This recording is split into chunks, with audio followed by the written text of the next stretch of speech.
All right, today let's take a look at a couple Casios you want to consider maybe after your next step, after your F91W.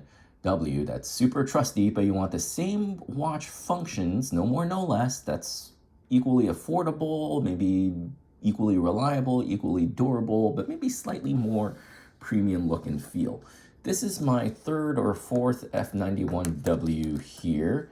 And usually the first thing to go are the straps, the resin straps here. They usually, after a lot of use and temperature changes and, sweat and all that stuff, they usually harden and crack and fall apart after, maybe half a dozen, maybe 10 years or so of daily wear. And interestingly enough, usually before the battery wears out and the watch itself, the watch unit itself, breaks. The F91W is ubiquitous and cheap enough that most people just buy a whole watch for $15 rather than finding a strap for $10 to $15 and find the right tools to change it. And, if you pay someone else to do the battery and the strap, it actually sometimes costs more than the watch, the $15 for the watch itself. So let's take a look at a couple of other alternatives or maybe next steps that, that may be a little bit more durable in terms of their strap and bracelet, but also look more premium as well. First up, this is the A700W right here. And it could be had about $25 to $30 or maybe, the same price as two F91Ws. And you can see it's a much more sleek version of it. And it's also thinner. It is substantially thinner. The F91W is about 8 millimeters, 8.5 millimeters. This is only 6 millimeters. The case is chromed resin. And then you can see the one-piece bracelet here and the adjustable clasp. You pop this open and you move this up and down. And the bracelet will not, this, as you can tell, is, well worn on for many, many years. But does not deteriorate like the resin strap. But it does add weight. You can feel it in your hand just lifting it up. It is more than twice of the weight of the F91W, and most of that comes from the strap itself. The F91W is about 20 grams. This is closer to 50. And the lighting's also different. You can see the lighting here is a orange glow. It's a little bit stronger than the F91W, which has a little weaker greenish glow.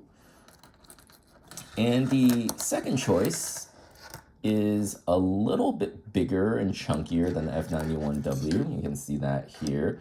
Also chromed resin case. It's the A168. It is, it feels like it's a lot bigger than the F91W, but it's only actually 1 millimeter thicker at like 9.5 millimeters, even though it feels more substantial than that, and also weighs 50 grams, the same weight as the A700. And the steel bracelet is a little bit different. It's 3 pieces, but the adjustment mechanism is the same. You get a little screwdriver, you pop this up, and then you move this up and down. And then the other side clasps onto it, hooks, and then you press down on it, and that's how you do it. Now the light is kind of, I'll put it right side up. The light is the really interesting thing here. Instead of what you see, this lights up the whole display. So it's the electroluminescence display. The whole area is blue.